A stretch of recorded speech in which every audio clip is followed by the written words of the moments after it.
Off you go. He traveled over 2,000 miles, through and along 10 states. But the journey of Brock Wood of Alexandria began before he put his kayak in the headwaters at Lake Itasca and paddled the Mississippi River. My dad and I and my uncle and my cousin honestly thought I was dying right there out on the mountain. Last fall, Brock went on an elk hunting trip in Colorado, and he discovered something was wrong. Had an attack, collapse, the whole left side of my body went completely numb. I thought I was having a heart attack. After a slow hike off the mountain, which took hours, Brock was taken to a hospital. Later, doctors diagnosed him with Hodgkin's lymphoma, which is a cancer that affects the lymph nodes. Brock was only 18, the youngest of 5 kids. It's still really surreal that my son had cancer. And when I think about that, I still can't believe it.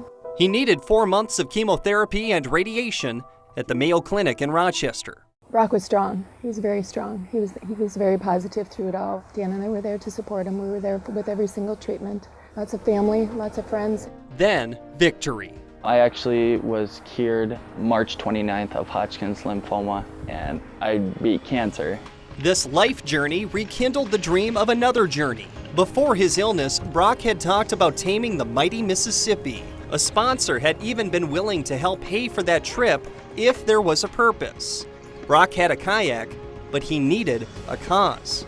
I went through the whole entire treatments and all of that, and so now that's a joke as we found out my purpose is to raise money for lymphoma research. It's what kept him going through all of his treatments.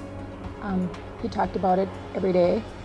Donations could be made at a website he launched called Paddle for Kins.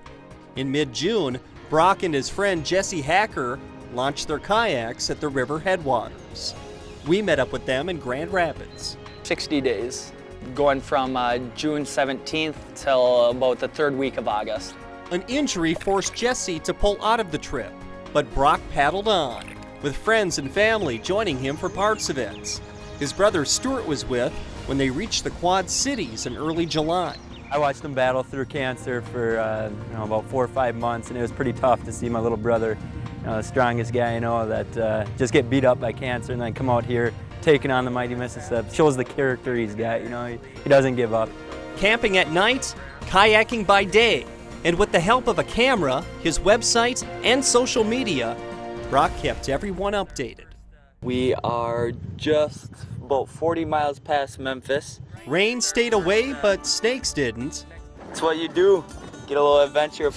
Just slithering away. He paddled through equipment issues and through fatigue. All you see is trees. You continue to see trees and trees and trees, and people are like, you'll see towns. No, once you get past St. Louis, there's levees instead of locks. So the levees are 100 yards off the river, and then the towns are behind that. The trip that got its start so unexpectedly, ironically, ended sooner than expected. We are arriving in New Orleans on the 25th of July, 2013. We made it 20 days earlier than what we predicted. Cancer to kayaking, it was the journey of his life, leading to a journey that may have saved his life, and a journey he hopes saves other lives. It means the world to me. It really does. But seeing other people with the pretty much same type of cancer, it's tough, and that's why I'm doing this, to get some more research and help others.